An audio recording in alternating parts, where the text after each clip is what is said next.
Who in here? Is anybody Jewish? Well, well, this is what I've been told by the Hebrew Israelites, that we're part of that nation. But, you know, like that, you know, I don't know. Well, the I mean, we know term, the 12 tribes. So. right. The term Jewish is it's been grossly misunderstood and for the most part utilized to describe a racial group of people. However, it doesn't describe a race. It's really an English term, and it doesn't really, it's an anglicized variant of the word Yahoo.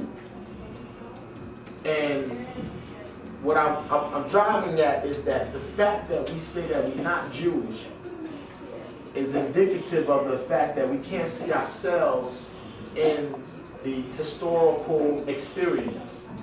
We think terms like Jewish or any of the systems that go along with what our Judaism are in fact Eurocentric.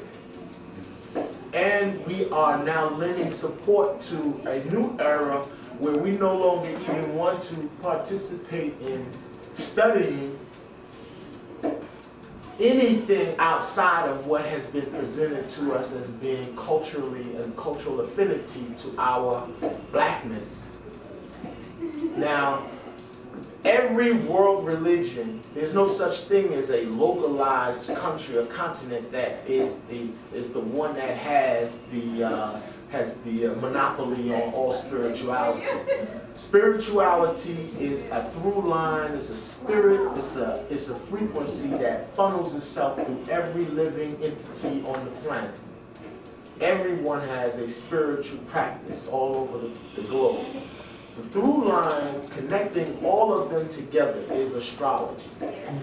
What we have in the Western hemisphere, the Western world, or in Western philosophy or theology today in the form of our religious structure are all rooted in astrological principles. When you said that you learned from the Hebrew Israelites that you were part of a particular tribe, those 12 tribes are indicative or emblematic and representative of the 12 constellations.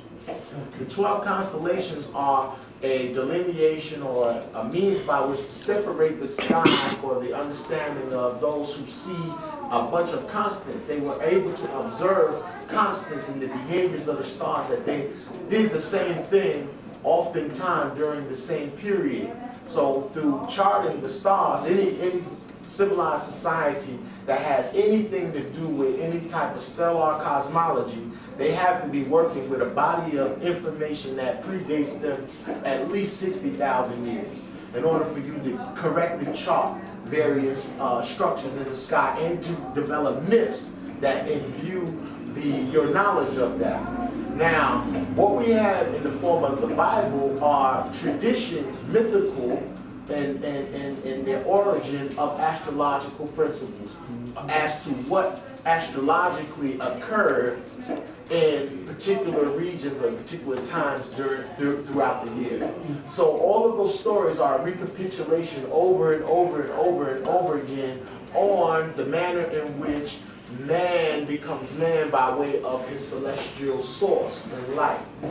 Now, we have personages inside of the text whose names, who everything about them represents their role as the soul in the sojourn in the physical world.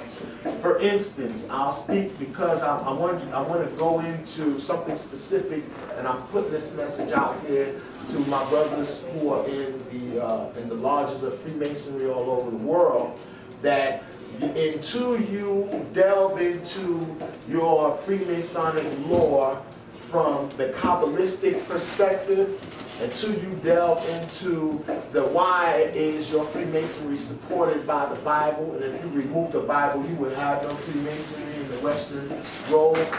I'm putting out to you that you have to, in order for you to distinguish yourself in this present epoch, and you rise out of the barbecue and church-going Freemasonic lore, and back into the esoteric and occult fold, the only way to be able to do that is to endow yourself with symbol literacy.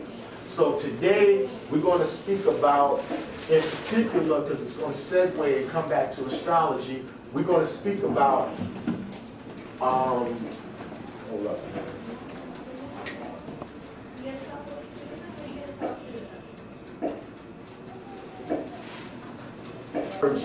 And the reason why we have to speak about metallurgy is because we are in a time of collapse. You know, collapse in reference to your currency. People's energy is being depleted as a result of you not knowing that they're connecting you to their monetary system by way of psychology and by way of high-end magic. Everybody uses magic against you, and they use Kabbalistic magic in particular, or what is termed in Western society as Kabbalistic magic. When they were utilizing it before anybody even used the term Kabbalah, it had another name. You understand what I'm saying? So names are just place markers for those who indulge in the indulgence of history and what the history affords you a quick view as to what happened prior to you. So now, metallurgy.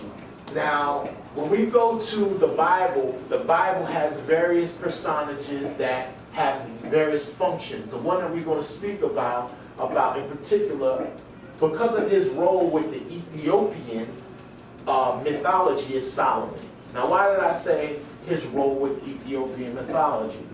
Who has ever heard of Wallace A. E. Wallace Budge? Mm-hmm. What is he known for? Breaking down the Meta.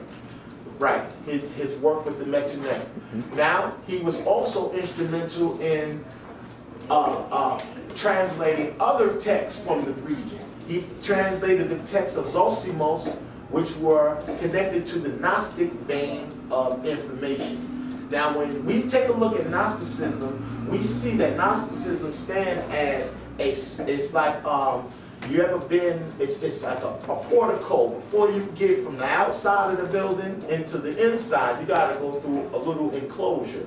You understand? It's the segue, it's the bridge for you to understand. In order for you to understand Egyptian cosmology, you have to be versed in Egyptian language. You cannot read Egyptian cosmology and expect to extrapolate all of its inner meaning without having a root inside of etymology and knowing language. So how do you attune yourself to learning a smidgen of what they meant in Kim when they were dialoguing? You got to go to the babies who came out of what they extrapolated from the experience, and then look at what they were saying, because they was really taking the crumbs from daddy. You understand? So you gotta, when you're a detective, if you're a detective and you trying to find and crack your case and find yourself in the historical paradigm, you gotta investigate every little thing. So now when we go to the Gnostic scriptures and we say, well, where did we get the Nag Hammadi and the Gnostic scriptures from? Where do we get them from? We got them from the Nag Hammadi Valley, which is in Egypt. Scrolls wrapped up. When they unrolled the scrolls had some very interesting stories that spoke about some systems that were already in place. The Nag Hammadi scriptures were auspiciously found right after Israel took root as a faith state nation. Right? Now, the reason why is because, and the Dead Sea Scrolls started coming out, everybody wanted to holler about the Dead Sea Scrolls, is because a new group of people had politically fused themselves into the historical paradigm. And in doing so, they did so by way of spirituality, by obscuring the historical picture. Okay? So now they put themselves in the story, and now you're beginning to see your spiritual systems as actual historical truths when they're not. They were just your tools to get back home.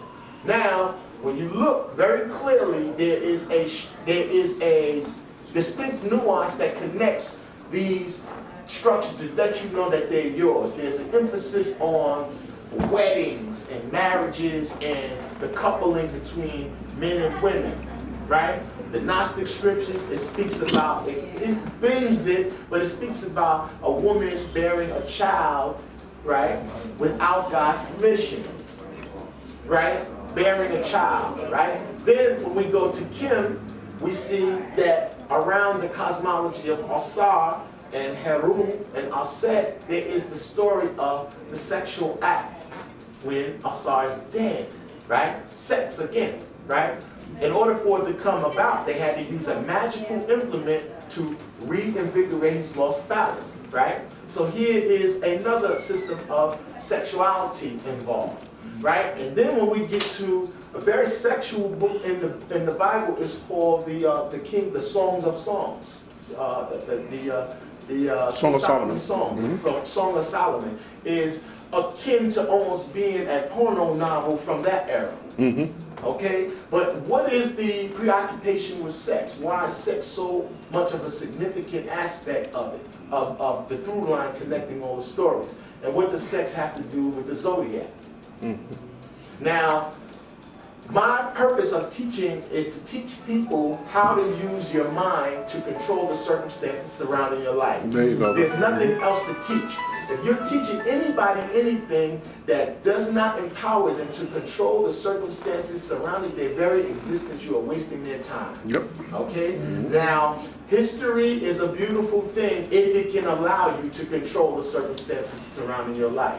And only those who are courageous can take the lessons of history and enact them in their own personal doings, and then by way of doing so, give us the onus to do the same. Okay? So now when we look at history, history clearly shows us that it is an organic undertaking that lives in the minds of men. You understand? So now, astrally and metaphysically, you cannot bring anything into existence to control the circumstances surrounding your life unless you utilize the energy of sex. Mm-hmm. It is impossible. Sex, meaning you couple the energies of your intent with the energies required of procreation on the astral and telepathic level, and they couple, and the child is the destiny of your intent. So now, what does this have to do with Kabbalah? Kabbalah is, quote unquote, many things, but I'm going to, it would take us many moons to explain essentially all of the facets of what Kabbalah could be, is, and what it will be in the future when we're done with it. However, I'm going to tell you this. It is a system by which to utilize your mind to control the circumstances surrounding your life. How does it do that? It helps you to take every emotional experience and find a place for it where you can work through your problem, whatever within your psyche on the meditative realm. Who agrees that mind is the master of matter? I do, yeah. Everyone says that. Everyone says that, but you all of us, myself included, we are in a constant battle between the physical consciousness and the spirit consciousness. Mm-hmm. There's a part of your psyche that knows the absolute truth. It stands off in the corner and it watches your passion mind and your other minds that have been implanted and created from your experience have dialogues. The grand pymander, the one that knows everything, is just sitting in your mind looking at those other passions as though they're fools, right?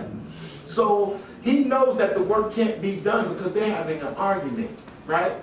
See, many of the time when we see debates and things that, I don't want to say debate because I don't want people to think that I'm being subliminal. When we have disagreements in our dialogues, right?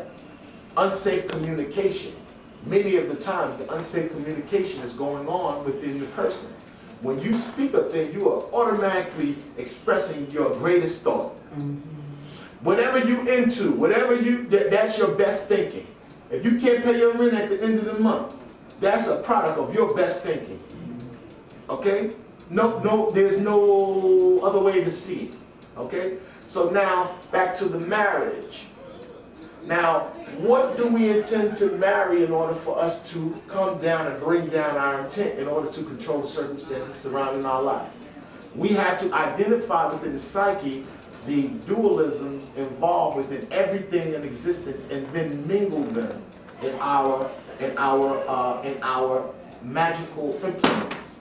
Now, how do you bring the fulcrum, bring things together? And I will illustrate for you the tool used by the Kabbalists of ancient law to actually write the Bible. You will see in our next installment, I will go where really 101s are really theories, names, and dates. In the next course, we'll get into detail, and I'll show you where in distinct places in the Bible you will see the tree of life expressed in verse, but we will write it and draw it out here, and I'll show you something. The tree of life, who's familiar with it? Are you all familiar with the, it's called conventionally the Etz HaChaim. The tree of life is composed of 10 Sephiroth, and the Sephiroth are composed on the tree as such. The word Sephiroth means number or emanation or sphere. They conform, do you all see?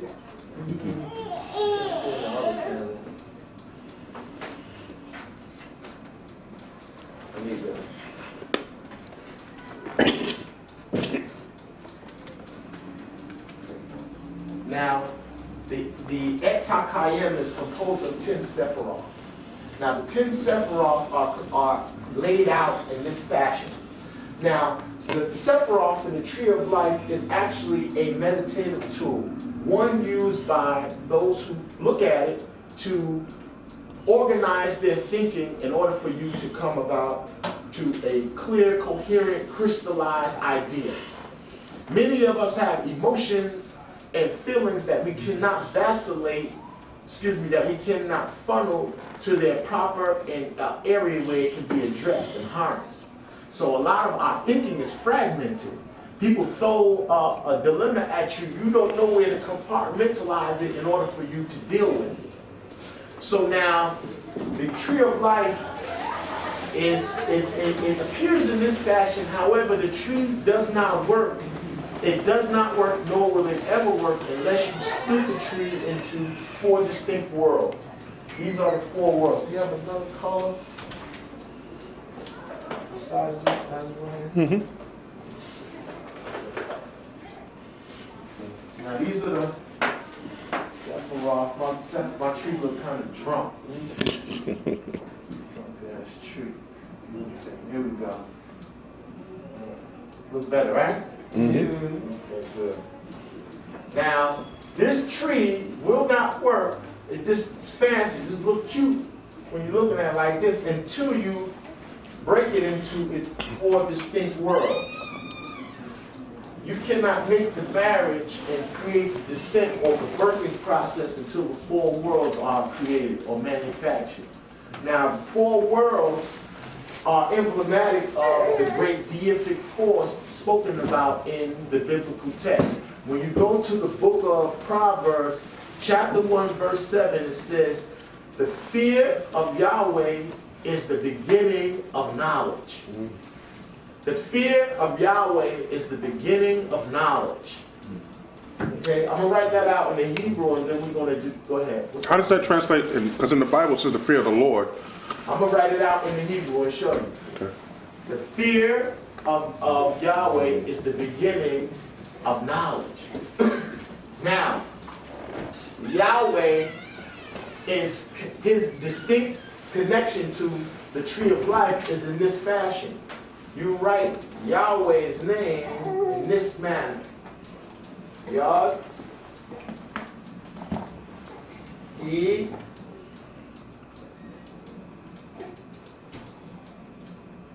Vowel, and then we recreate the He, the N. Yeah. Now, you can't bring anything into being unless you do it through Yahweh. Thus, according to the Chaldean priesthood who enacted this spiritual system and encoded it into the Bible, now, or the Torah, as we refer to it. Now, Yahweh describes your 4 sensory perception centers. Yahweh is seeing, hearing, tasting, and smelling, your olfactory sense, right? There are only 4 senses. The 5th sense is a sensation. That's a scientific feeling. It's only 4 senses. Your 4 sensory perception centers are what creates your reality. It requires 4 distinct forces or energies that direct a course of their because I can see stuff. Imagine if you could just see, can't smell, can't taste, can't hear. You just see things, right? You can only get that wavelength of expression. Then if you can only hear, and you can't see, you can't smell, you can't taste, then that. Now imagine you couple all of them together. You can close your eyes and you could walk through the streets of New York and close your eyes and you can tell what you're hearing, you're smelling, and even you're tasting that, oh, I'm walking by a Frankfurter stand, or I'm here. You have crystallized a relevant experience based off your sensory perception centers. So the ancients of old were trying to tell us that the God in the Bible is you by way of your sensory perception. This is why the name of the God doesn't turn into Yahweh until you get to chapter 2 of Genesis, verse 4. Then his name, the title, Yahweh, is a process. It's a magical process for bringing down intent. Now, the Yod of Yahweh exists on this world, which is called the Absoluthic world. And Reverend Valentine, those of you who came to the Obama lecture that we did at the National Black Theater, he described some Kabbalistic terms that give people an understanding, effective understanding of what the Pope intends to assert himself to be as the vicar of Christ. That is, when you get into the spiritual writings of Ignatius Loyola, you begin to see that there was a Sufi, Moorish, Islamic, Gnostic bend to all of what we conventionally term Catholicism. The rosary beads and all that is vicariate. That's all Islamic stuff. They took a hodgepodge of everybody's stuff, coupled it together, canonized it, and killed some people over it to make it powerful. You understand? And now they pimp it as that. Now, Reverend Valentine was showing the term absolutic realm deals with the realm which is closest to God. So they're saying that the Pope is the vicar of God. The Pope being the vicar of God means he's the replacement. The word vicar means the replacement.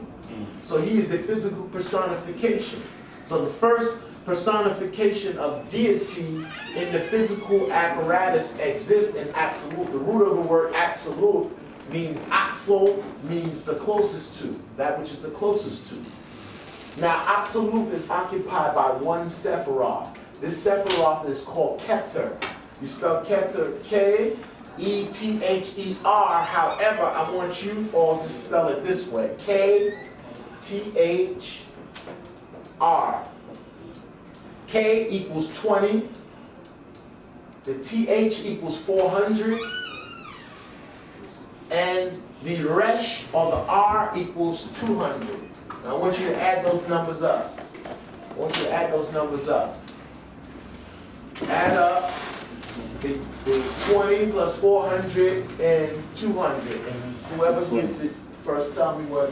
It looks like you left out the vowels. Does that have something to do with that? Absolutely. This is how you spell Keter.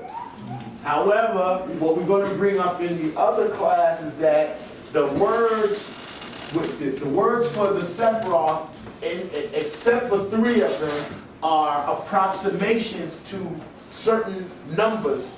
The tree of life is actually it's like an algorithmic tool that has so many numeric nuances connecting each aspect of it together that if you throw any concept at the tree can funnel back its meaning to through the use of simple literacy.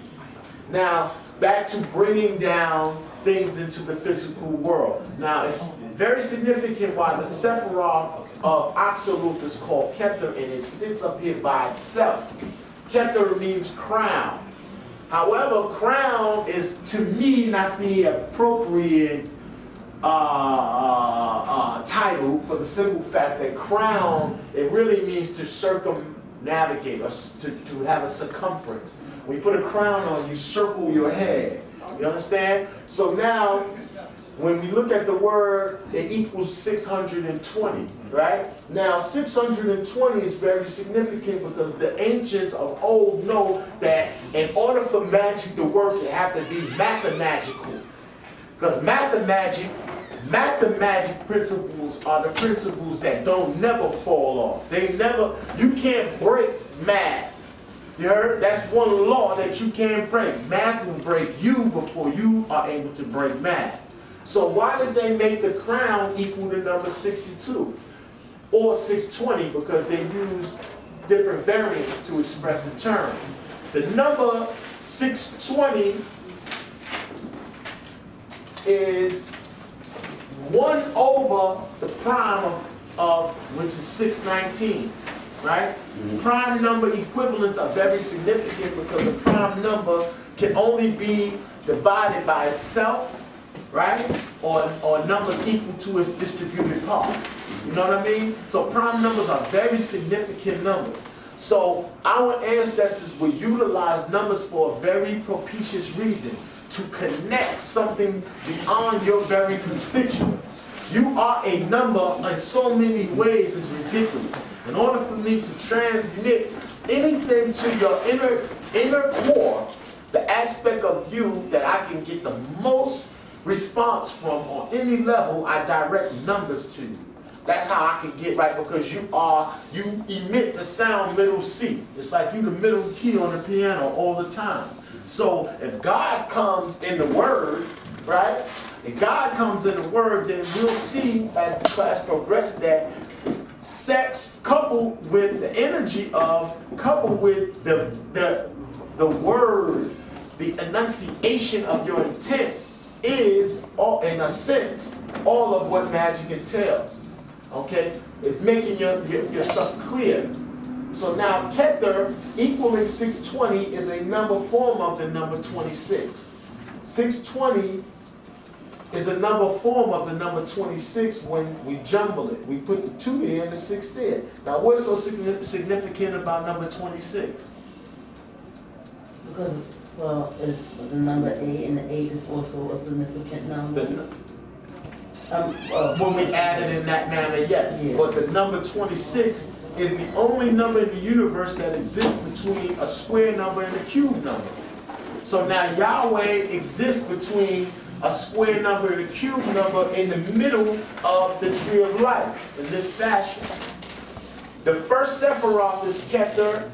Then you have the second, which is Hokman. I'm going to speed through this. 3, 4, 5, 6, 7, 8, 9, and 10. Now when you add up the numbers of the middle Sephiroth, because we said that 26 exists between what and what? 26 exists between the second and the third dimension. Therefore, if the 1 plus 6 is what? 7. 7 plus 9 is what? 16. 16 plus 10 is what? 26. 26. So very propitious and auspicious, the ancestors made it that Yahweh exists between the very center of the tree of life. This is why, again, when we go to the book of Proverbs, it says, Yara Elohim Berashif Daf. The beginning of God is fear, or fear is the beginning of God. Now, why do they say Yara? Yara. Why do they say Yara? The word Yara, in fact, in the Proverbs, Before you go on, explain that fear part again. Fear. Yeah. It says that fear is the beginning of knowledge. Fear is the beginning of knowledge. And I'm going to tell brothers and sisters over and over again, all of your fancy concepts that you think are yours, like Kabbalah is not me. I'm not Kabbalah. I'm not none of these concepts that people utilize to identify themselves. You understand? Because if you really know who yourself is, you know that this body that you're occupied in is nothing but a meat puppet. It's nothing but a fancy cloak, a spaceship. Like when you go out of space, you got to put on an astronaut suit, or else you're going to explode or freeze to death or whatever, turn into a rock or something out there, right? So now, while you're down on this plane, when you're in hell, Sheol, this is the lowest level you can be. This is the most dense existence you can ever fathom. You're using electrical energy. Everything you deal with is low density. Everything down here is low density. There's no such thing as nothing bad after this. It can only get better after this. You understand what I'm saying? So your spirit is cloaked in a body that can only occupy this physical realm. Therefore, this body is not you. The ancients knew that the body was not you. They knew the body was not you. They knew that this body, it occupies the space between the second and the third dimension. The second and the third dimension is where, from two-dimensional space, your intellect is able to create a third-dimensional construct. Only Yahweh can do that. Only your perception can do that. Your perception is the segue between these two realms. Now, this realm is masculine. This part of the tree, this pillar right here is the masculine pillar. This side of the pillar right here is the female pillar. Why? The female pillar deals with war. Warfare is a female practice. It's a God-given right to women to defend the most important aspect of creation. It's her ability to procreate and to have a child. That's the only thing worth getting busy for, is to defend black women's ability to have children. That's the highest ideal. If we were to get guns, it would be to do that, to make certain that that's able to be done. And she don't got to go to work. Okay? Now, she deals with, in these Sephiroth, she deals with birth through anguish. In Binah, she deals with war. In Geborah, right? And then in Hud, he, even though it's a female pillar, is founded on a masculine principle of reason. Now, it switches when we get to this side. Female, female principle. On this side of the tree is male, male, but it resides founded on the female principle. See? There's a cross-lateralization involved. You understand? So now what happens is, in order for Keter to be the crown or the intent of your greatest idea, say you want, what it is that everybody wants. Everybody wants the bow leader.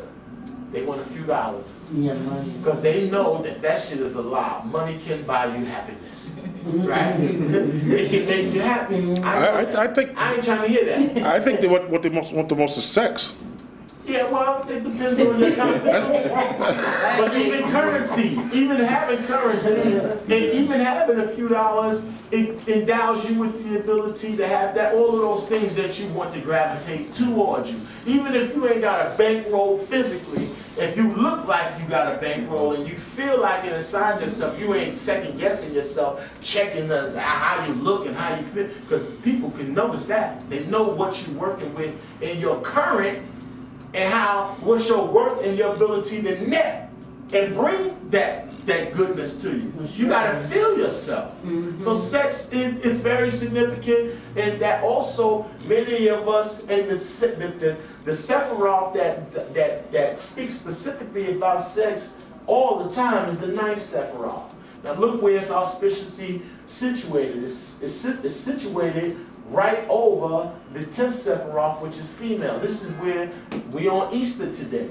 This is where Ishtar, her name is the Shekinah, her name is Asherah, her name is so many names. She resides here. That's why in the Bible it says that men teach. It says men respect the instruction of your father and the teachings of your mother. The mother teaches. When you look at the word teaches, Torah. The Torah is female.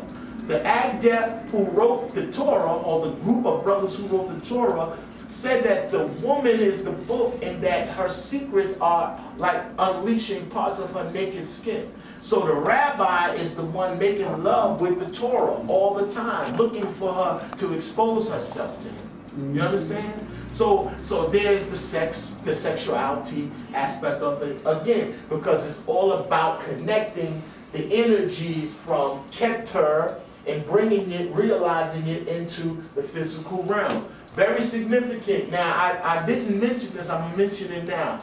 And anybody know, when I speak very fragmented. I'm a Scorpio. I'm not good at making it plain. I sound like I'm speaking underwater. You ever heard somebody try to tell you something underwater? You can't really hear it. You gotta read their lips and say it again. You understand? But the reason we got digital, we can rewind these tapes and we can see it again. Each Sephiroth is connected by a path. There are a number of 22 paths connecting each Sephiroth. Each Sephiroth has on it a letter in the Hebrew alphabet. These letters act as conduits that connect the objective paths of the Sephiroth. The sound that connects the 9th Sephiroth to the 10th Sephiroth is Tau. Say it. Tau. Tau. Tau. Tau. Tau. Tau equals 400. Okay. Tau, the term or the sound Tau in Kim equals time and space. The concept of time and space is represented by the term Tau. So how auspicious is that the 9th Sephiroth of the one which deals with sexuality, it makes itself manifest into the physical world utilizing the cross, because that's what Tau means. It means the cross, right? It means the cross or the mark. This is why words like, what is the word for the definitive article in the English language? One of them in particular is the. The, right? The. Now, what is also synonymous with the word, with the sound Tau in language? What is the other word that is often used for T? Thought? D. D? Is also synonymous with T. D is also synonymous with T in the same way that W, V, and B are all related in language. They are all the same letter. In different alphabets, they appear different ways. So you can hear also the I and the Y are synonymous. When they anglicize and begin to write, you can see Jehovah's name written in so many different ways based off of that I and that J variant. But now, back to the Tau and the D, the Daleth. Now the word, check this out, but we're going to get deeper. I don't want to do no one-on-one. I want to go deeper. I want to challenge you all. The Tau is written like this, very interesting, right? It's like a serpent standing up, right? But then it has an appendage here that appears to be dropping. Then it goes like this, right? The other symbol that's like that, very interesting, the ancestors is deep. They made the word, which means beginning, have the letters of the last 3 letters of the Hebrew alphabet. Resh, right? Shin, Tau. Resh 200, Shin 300, Tau 400. The word for beginning is Rashid, right? They only put an A and a Yod there. Rashid means beginning and equals 9/11, okay? Now, what does that mean when the word beginning equals 9/11 and then 9/11 happened on the Jewish New Year? And then the word for the Jewish New Year or the term of the month is Tishri, which equals 9/10, which is the day before. So you tell me if that was purposely done or not. And you would never be able to extrapolate this information if you were scared to go look back at the enemy's books. Because the enemy's books ain't nothing but a bunch of Xerox copies of your shit. Facsimile, blotched out, rewritten, put together, hashed, put a new cover on it, a new publisher, and give it back to you, and you be like, that's some crackers. That's for white folks. I don't deal with that, and it's all your science, and this is why you can't control the circumstances surrounding your life with the spiritual system that you have now. The spiritual systems that and I have no spiritual system. I embrace all spiritual systems. I know that I am the divine commander. I am God in the flesh. I know that I create gods. I make gods so gods could do what I want them to do. I think in that light. I see enemies way before they even see me. I put hoods on their heads. I make them look the other way. I make their words sound crazy. I make them do strange things and they don't even know why they're doing it. They're getting in the coffin. Don't even know it. Taking their friends with them too. Don't even know it. Haughtiness, pride, all of those things blind men. It blinds them. It blinds them. And the divisiveness is all a precursor to their very own destruction. So the best way to live in life is to have you can't accept no enemy. You can't accept that shit. You understand what I'm saying? You cannot say that nigga there, you know what I'm saying, that them niggas over there, or whoever,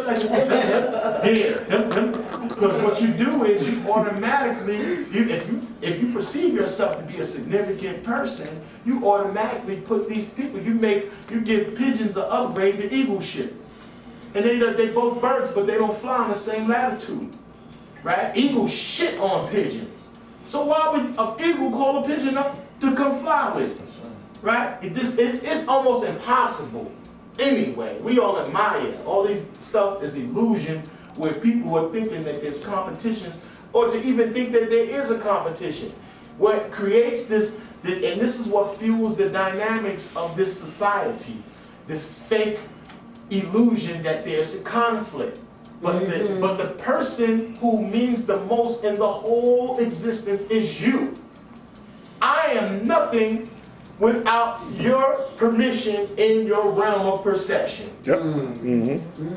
My thing is real estate. I want real estate in the psyche because I know I could live forever if I got real estate in the psyche. This is why our ancestors were hell-bent, anal almost, going berserk about getting their names into the future before we rewrite the Quran, the Bible, and every other book in a few days.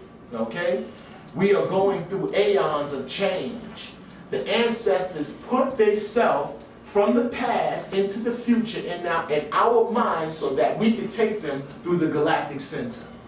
You understand? Through the fact that even the images and the spiritual systems that you presently perceive to be fake. Like people abhor Christianity. People hate Christianity. They initiate to go to the synagogue, the church, and the masjid, participate in service, but able to extrapolate from each the full comprehensive understanding of what they're dealing with without having to shun, you know what I'm saying, it with abhorrent behavior. You understand? Like going to somebody, how Bobby said, when you go to your people's house on Christmas and you commenting on their tree and all these gifts and you judging them, well, what the hell you come over there for? You understand what I'm saying? That's not what this is about. Now, when you bring things into being, very important, you have to, and look at the scheme of the tree of life. It shows you a funnel, right? You know a funnel is shaped like this, and when you want to put antifreeze in your car and all that, you just can't pour that shit in there. It'll spill everywhere. You got to put the funnel up, right? Now, the word funnel is spelled like this. Look at it. This is how ancient language, you don't know nothing until you know etymology. Funnel is spelled like this, right? Funnel, right? Now, the F in language is synonymous with the P, right? Then you bring down, we don't need the U, we bring down the N, so we get the word pen, right? Now, when you put in language, say we use the E, L anyway in all languages means power, right? But the root of the word funnel is pen. And it comes from the word penny, which means the face, right? In order for magic to work, you have to lift up your face. lift up your face. Now, what is they talking about when they talk about lift up your face? Penny equals 80 plus 50 is what? 130. Plus 10 is what? 140. 140 is another form of 14.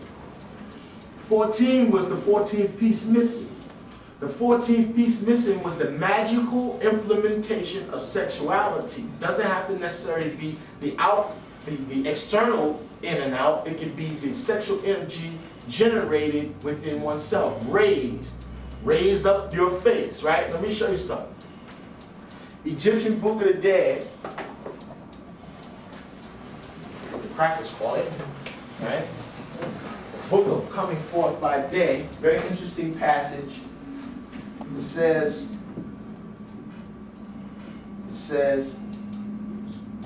in chapter, I hate Roman numerals, I've never learned them. And I would sound so ignorant if I just read off the Roman numeral, the chapter. But in particular, I'll read right from the verse. It says, my face, O gods of the Duat, who repulse my face, who resist the mighty ones, have led me the stars which never rest. I have made the ways holy of the Hamatet. To your Lord, the soul great of terror, hath commanded for me, Heru, to lift up your faces, that ye may see me. Right? Very interesting. Who remembers the crash when they blew up the space shuttle? Yeah. Remember that? Yeah. The 7 astronauts, right? Oh, yeah. Now, President draws on Bible to comfort a grieving nation, right? Now, listen to what he reads. He reads from the book of Isaiah, chapter 40, verse 26. One of the journalist says is one of the most beautiful passages in the Hebrew scriptures. It says, lift up your eyes and look to the heavens, who created all of these, right? It says, lift up your eyes, right? Now the word penny in Hebrew is synonymous with the pineal gland. The penny, meaning the face, means the external cloak or holographic image of something. Okay? When they're speaking about the face of things, it is the appearance of things, that which is external. Okay? So now, biblically, they borrow from the Commission term psychologically for you to have a sense of attention, pay attention, right, prior to a significant aspect of the event, where the time-space event where you make something manifest. Okay? So now, penny has something to do with funnel, because in order for you to bring something down into the physical world, you have to have an apparatus that does it. Your pineal gland acts as a funnel that brings cosmic light imperatives. You know the function of your pineal gland is to keep you in cosmic accord to cosmological cycles. It has a cosmic timer in it that keeps you closely connected to the duat, the dream world. You always dreaming. You always dreaming, and the physical world bows down and respects mind. The physical world is a slave to mind. The physical world is a slave to mind, but what is the master over the physical world? What masters that which is physical? Because that which is physical dissipates. What masters that which dissipates? Fear. Fear masters that which dissipates. Fear masters that which dissipates, but what masters that which is eternal? Nothing. Fear is a servant to that which is eternal,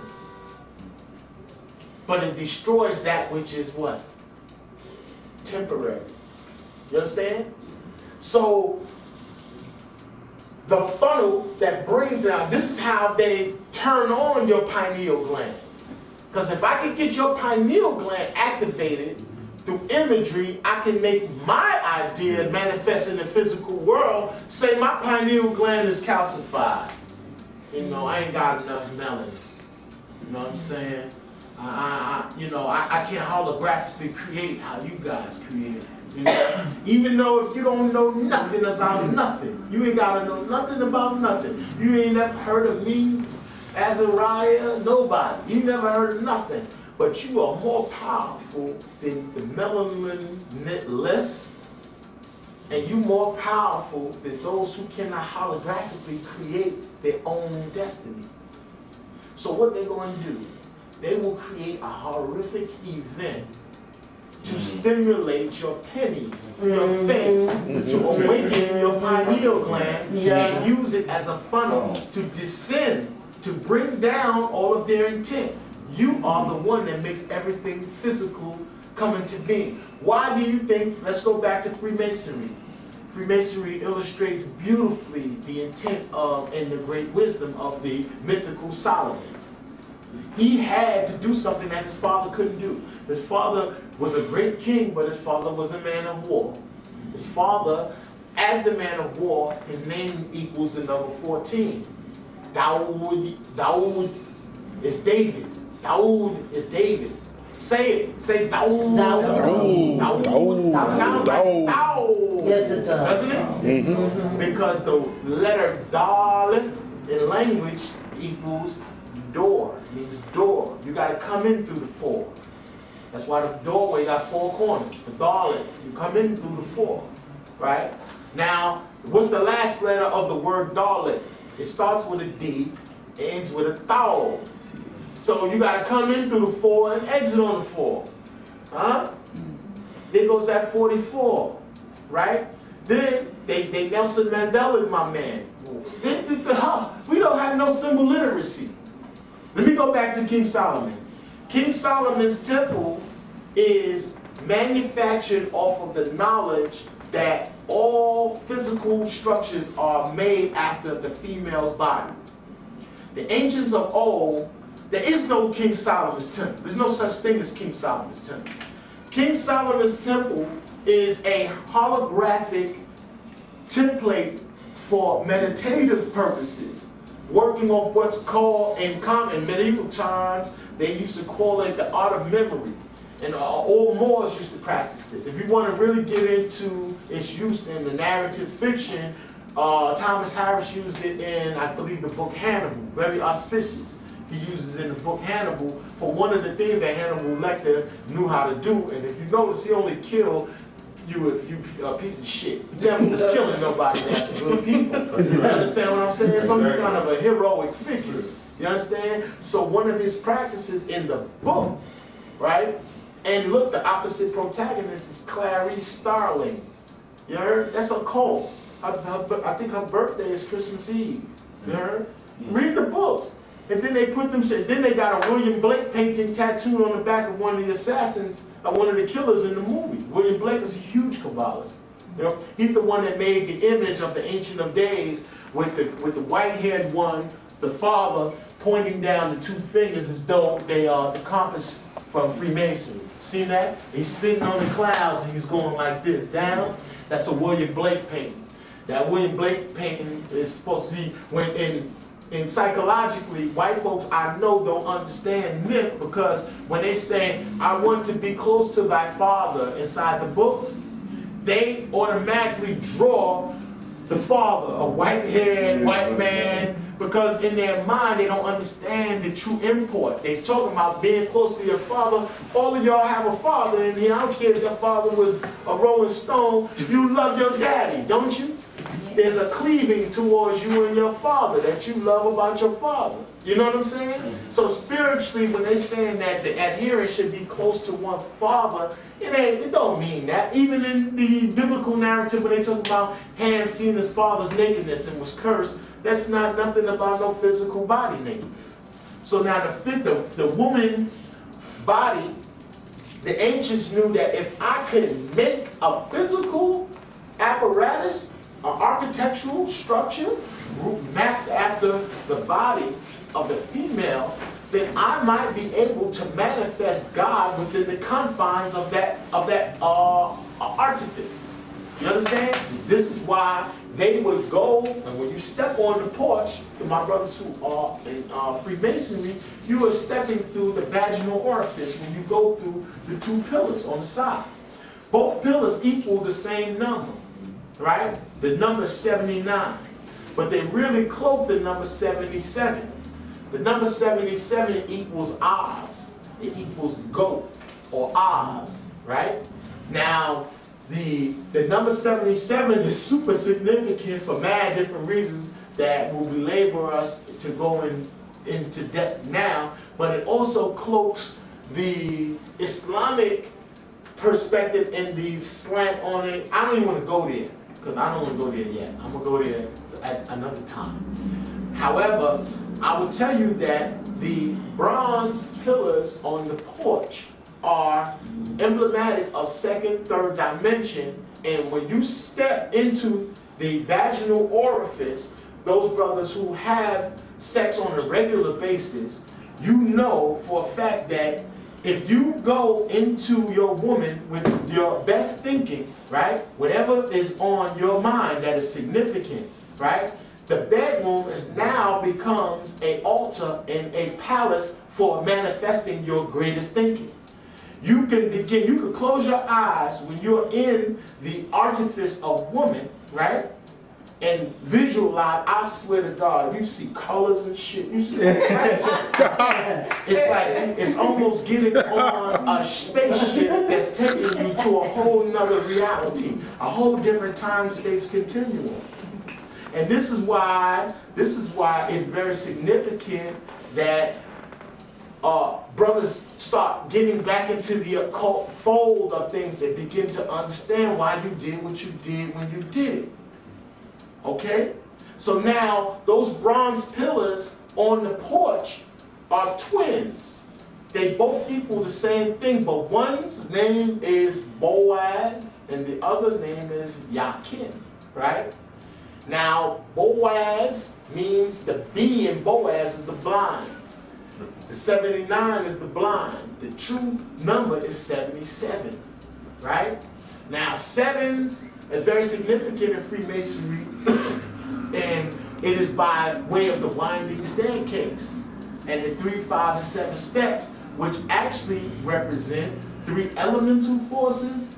Your knowledge that the 3 elemental forces have a connection to the 7 celestial bodies, and the 7 celestial bodies connection to the 5 deacons of the zodiac, right? So that's how you extract your magical power. Like, if anybody has had some good sex in the last 2 or 3 days, blame it on the moon. Scorpio, the moon was in Scorpio, right? It should be in Sag today. That's why you represent.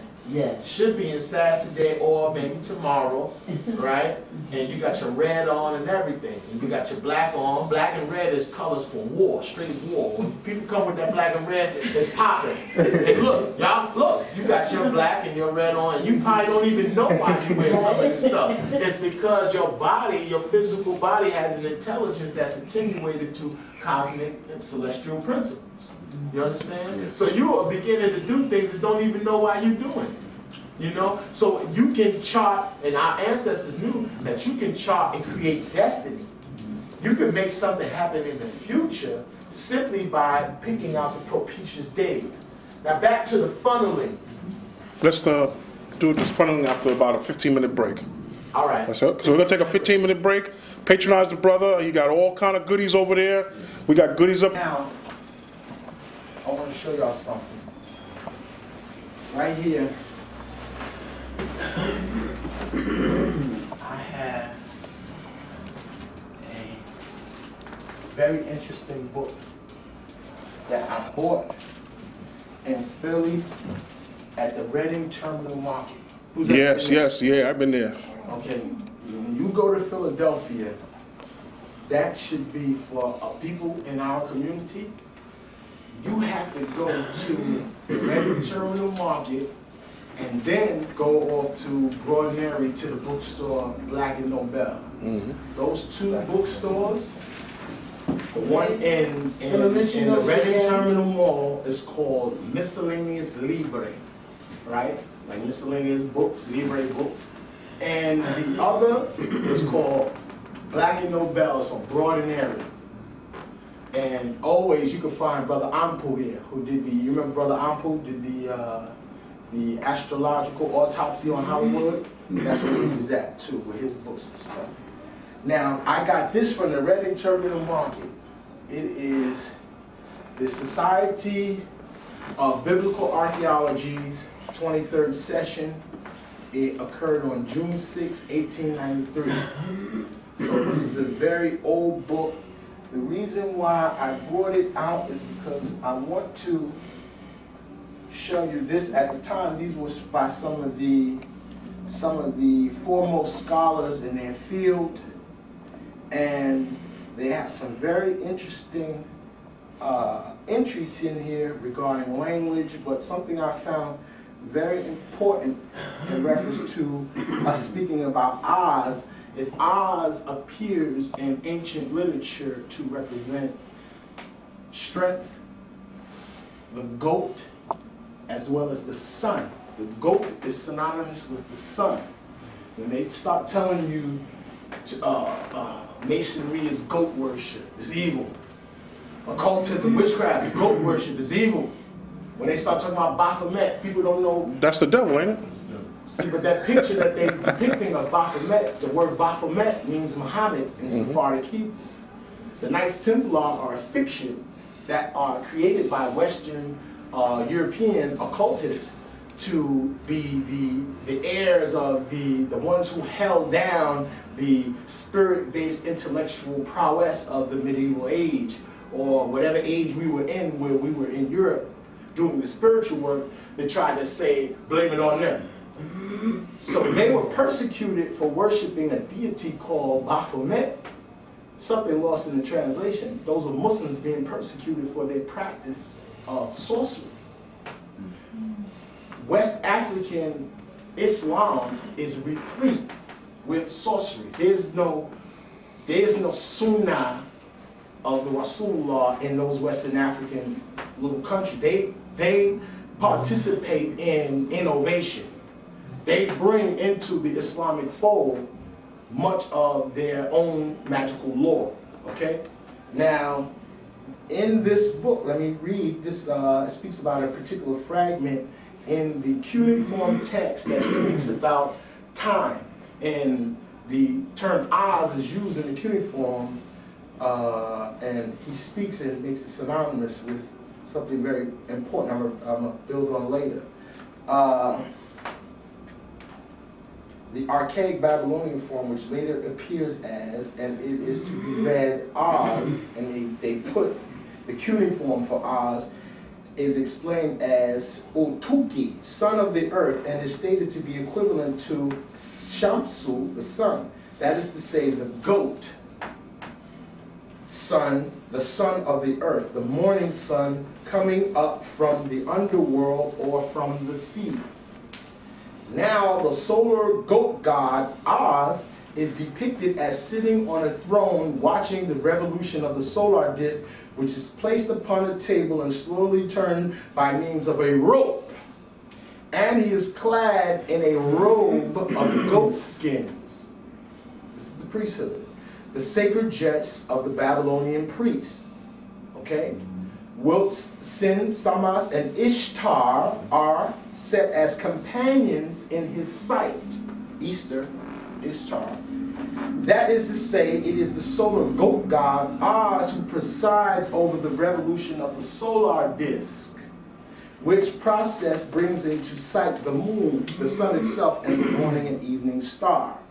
Hence to the star Enzu, which moreover is the top of the head of the constellation of the goat fish, is attributed by reduplication the power originally possessed by the goat sun, that of physically revealing the gods. But to the mind of the writer of the tablet, the simple physical fact originally referred to has been lost in an ordinary spiritual application. Okay? So from 1893, we see a clear and distinct connection between, between, anybody have napkins? I do. So what you, the Baphomet that they show look kind of spooky though. The Baphomet that they show is an artistic rendition drawn by the occultist, the French occultist, Eliphas Levi. Thank you. Eliphas Levi. Eliphas Levi is the one responsible for writing what's known as transcendental magic. I heard he got it from Randolph, though. Who? Levi? Yeah, the Baphomet, the artwork. Perhaps he got it from him, but he's noted in the occult lore as being the artist for it. It's in the book Dogma et Ritual Magica, or Transcendental Magic. So I know that when people are wearing it, thank you, Queen, the people are wearing it on their shirts, people are showing it to be evil. They're demonizing the sun and demonizing the priesthood who utilize the goat as a representation of the sun. This is when we begin to use animals, right, to be emblematic of spiritual principles, are the undertones of a priesthood who are obsessed with symbol lore and symbol literacy. What they do is they have noticed the behavior of the goat. The goat is what? It's simply a goat. Animals never deviate from their nature. It's true. So that's one thing where man deviates from his nature. He will do things that are unman-like, mankind-like, whatever you want to call yourself. Mankind, human, whatever. That's a whole other entity in and of itself. However, animals don't escape their nature. That's why they were used to express themselves as principles. You know, like the baboon was representative of Tahuti, because what does the baboon do? The baboon mimics. What does Tahuti do? He writes the records of what you do. You understand? See the connection? Mm-hmm. So, to the occultists, versed in symbol lore, when we see them depict Barry as a monkey, right? Or they use that adage to say that we are all monkeys, the spiritually inclined know that for them to call me a monkey is almost akin to calling me a god. Because monkeys are very small. Well, in symbol lore, Right. see? And this is the way that people can magically manipulate back to the funnel, being your pineal gland, your pit in your face. People can manipulate the physical world as we know it by augmenting it via your visual cortex. I expose you to a symbol, and then I monopolize the meaning of the symbol, and then I may charge it with a catastrophic event that you will assign terror and fear to. So when I introduce fear into the equation, I open up a portal. Whenever fear is utilized, it opens up, localized. If I do something, if I were to, without you knowing it, set off a M80, one of them little, look, see, start talking crazy, all type of shit. If I was to set off a little M80 and it makes an explosion, boom, right, without you all knowing it, whatever I say right after that is now lodged in a compartment in your psychology for a tremendously long duration. All I have to do to reintroduce that event, that emotional event, and get your endocrine system back in alignment where I had it today, is to reinvigorate those same words. So 9/11 was a way of torturing the entire planet. Mm-hmm. It was to make everybody fearful of an imminent and dark enemy that can strike at any time. See? Now with that type of fear, you're working on a whole different area in the psychology of the mind of the planet. See, the planetary mind was attacked. That's why I'm from New York, for real, I'm from the bottom. I don't expose people to who I used to be. And I know for a fact that New York, when I was young, was hard to come up in. You hear me? These new kids got iPods, diamond earrings, gold chains. They can wear tight fucking pants. Gucci, Louis, Prada. Nobody presses them. Nobody, no, nothing. You can't even, when I was little, you couldn't come outside with a haircut without the niggas getting at you, trying you. What's up? Who you think you is coming outside looking cute? Right? So what they did with 9/11 was they suppressed some aspects of the psychology, right? And what better place to do it than to do it on quartz crystals on Manhattan Island? Because we're dealing with telluric energy. Telluric energy is the intelligence inherent in rocks, sand, in Mount Morris Park. There's intelligence in that mountain. That's a mountain, Jack. That on the Fifth Avenue side has a natural spring coming out of it in the summertime. Yeah. Why That's right. does Park Avenue start from Mount Morris Park and end at a portal at Washington Square Park in the village? And there are mounds in that park. Try to say it's for the skaters, the skateboarders. Yeah, right.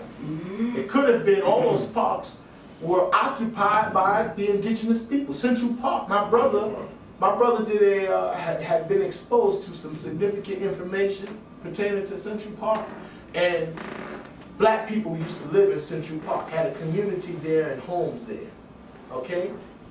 They take propitious areas that have telluric energy housed within them, within the rocks and things of that nature, and they build artifices around them, and then within the artifice comes the cloud that the priesthood would speak about in the temple.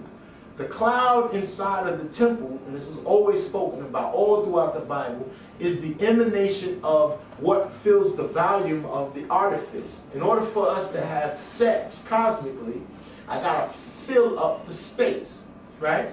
Right? Sisters know that if the brother can't fill up the space, there's really no magic, right? There's no magic. You have to fill the volume of the edifice, right? The volume of the edifice is spoken about in the Bible when they speak about the priesthood summoned the dark cloud, and out of the dark cloud spoke God. You understand? So if I say that the edifice has these dimensions, it has this dimension, that dimension, and all this, right? All these dimensionalities, right, are in essence emblems of the quantifying call forth of the space to fill in the volume. So these gods that we be calling fill up specific volumes of specific edifices. The edifice is mapped after the human body, and most in particular the female's body, right? What's that? Got about 5-10 minutes. On that tape? No, period? on period. Okay, let me wrap it up. Now, King Solomon's temple, very significant. Bronze pillars on the porch. Bronze represents on the tree of life, and we skipped a lot of tree symbolism, but I'm doing classes in Brooklyn, New York. I had a student come all the way from Connecticut yesterday to do the class, and I'm telling you, the class is, my space can only accommodate up to 4 people at one time, very small. But you get more in the small, intimate setting of what we're dealing with. That's true. Than you do in these big lecture halls. Yep, that's right. That's true. The word lecture really means to read off of a piece of paper. This is why I respect Reverend Valentine. He's never done one without reading off the papers. And true, lecture means to read. You understand? Off the paper. So the realm which occupies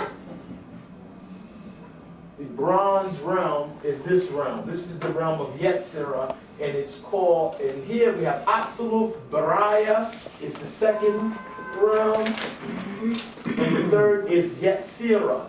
Yetzirah is composed of these 6 Sephiroth. These 6 Sephiroth represent this. Very significant. Back to the woman. Right? Back to the woman. I'm going to draw something. You tell me what it is.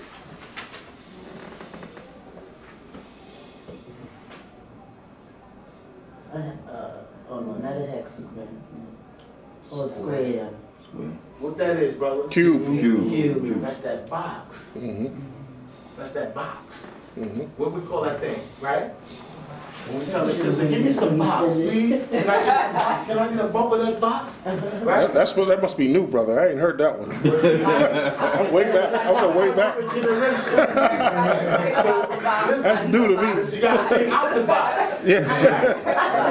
Right? So now, and it's a present. You put presents in the box, don't you? Yeah. Right? So, Jack in the box. that's right. That's right. Pandora's box. Oh, yeah. So now, this represents the realm where your magic goes down. Now let me describe the spiritual, the psychological aspects of what you're feeling when you're in the magic realm. You deal with mercy, you deal with war, you deal with beauty. They have now coupled together. Look what they're creating. Look what they're creating. Mercy. Now look at the planet that occupies mercy is Jupiter. Jupiter is given. In Kabbalah, in the Hebrew, it's Kesed, but it's called Gedula. Gedula means majesticness, manifest, like it's too much, it's overflowing.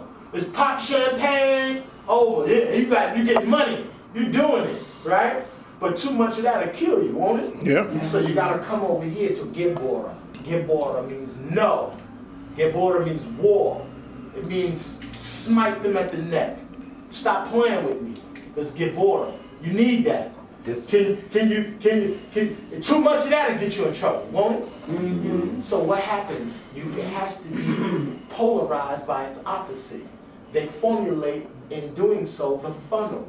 The funnel is formulated. You see the design? See? You see the design? The triangle? Mm-hmm. When you pour into the triangle, what happens? It funnels down, don't it? Mm-hmm. It comes out, right? Yeah. This is the funnel. Right? Now, the three supernals equal the tri-star Sirius. Sirius ain't 2 stars. Sirius is 3 stars. It's Sirius A, Sirius B, it's the Potolo, Sigitolo, and Mi Yatolo. It's male, female, and then intent. Now, masculine, no, this is father, intent, needs masculine force to have feminine womb. Feminine womb sends down into this realm the hologram. This is why this is the cube. You understand? The matrix, the cosmic matrix, the number 6 means sex. The matrix, the matriarch, the mother. This is a womb, this cube. You understand? Now why is they going to Mecca every year to spin around the cube? To spin around the cube. Teflon, Ariel Kaplan. I bought this book in Miami, Florida, in the Judaica store, right? In the book, it shows you, and I'm going to show this on a DVD. I caught a Jew doing it at the airport. I went to Canada and they told me I couldn't go to Canada, but I got some footage of a Jew, a Sephardic, or it could be an Ashkenazi Jew. They tie a string or a leather strap around the arm, right? From the middle finger all the way up the arm, and they attach a black box to their forehead. Now, who would have to attach essentially what's already in your head outside your head? Somebody that don't got it. You understand? Mm-hmm. So it acts as like a technological cosmic antennae. You understand? For prayer purposes. Right? Now look what it says. Now, this is when you strap it on. This is the prayer you have to read. And it comes from the book of Hosea, right? From chapter 2, verse 21 through 22. And it says, I will wed you to me forever. Wedding. Here goes the wedding again. Okay? Nobody got the right to talk about sex, about magic or occultism or metaphysics if you're into morality. Brothers, it's almost akin to dying. If you're not getting no box, you are going to die. You understand? That was one of the most significant things that Madame Butterfly, when she was here, that's where this bomb was talking about, is that the black man needs the box. You understand? To deny him the box is to destroy almost the universe. You understand what I'm saying? If I'm gonna fight for something, I'm gonna fight for that. For the connection to continuously be made, because you can't talk about liberation, but then you got all these moral issues in your bedroom. Because how are we gonna create a cadre, right? So again, he has to utilize the box, place it on his forehead to extrapolate the energies inherent within the cosmic womb. The 6 Sephiroth are called the Sephiroth Benaim, the builders, right? The root of Ben means stone. Ben is also the brick. It also means sun. So your sun is synonymous with being a brick, but as many sons you have become the bricks in the artifice of the inhabitants of God, a place for him to exist. Now below the 6, and this is what my last word, where these 6 and where your magic manifests is in the female Sephiroth of Dios, which is Malkuth. And she only gives to those who are kings. Be a king and nothing else. And then you receive all the presents that you receive. Give the brother a standing ovation. Standing ovation. All right. Brother A.A. Rashid. Listen, how many of y'all want him to come back and do another class? Come on. That don't sound like y'all want him to come back. Yeah. All right. So we're going to look for good things from that brother from the future. All right. Brother A.A. Rashid. Rabbi. Baby, get in the box. We don't even participate in that. We don't know nobody's sick. That's I right. don't know nobody's sick. No, I don't either, but you gotta be careful. Be careful means come to me. Be careful means come to me so I can experience that which I fear. Don't bring nothing to you. You good money. We good. Don't forget. You bring what you fear most and what you love most to you.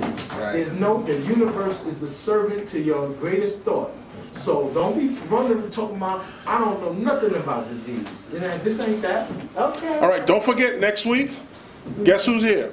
Brother Alim Bey and Brother Seti. Beautiful. All right, they're not going to do the debate here. They're going to go down to block the debate to the lower levels. Over here, it's all about elevation. So we could tell by the knowledge the brother bring and the past 2 weeks. How many of y'all enjoyed the last 2 weeks and learned anything from that? Yeah. Those of you who were here. In here. Right. All right. Good. Yes, brother. We have something Saturday too? Saturday, yes. Ali, That's Ali Muhammad. Ali Muhammad, yeah. Yeah. That's National Black Theater. Oh, it is? Yeah. That's Saturday. I'm in Guyana. I'm going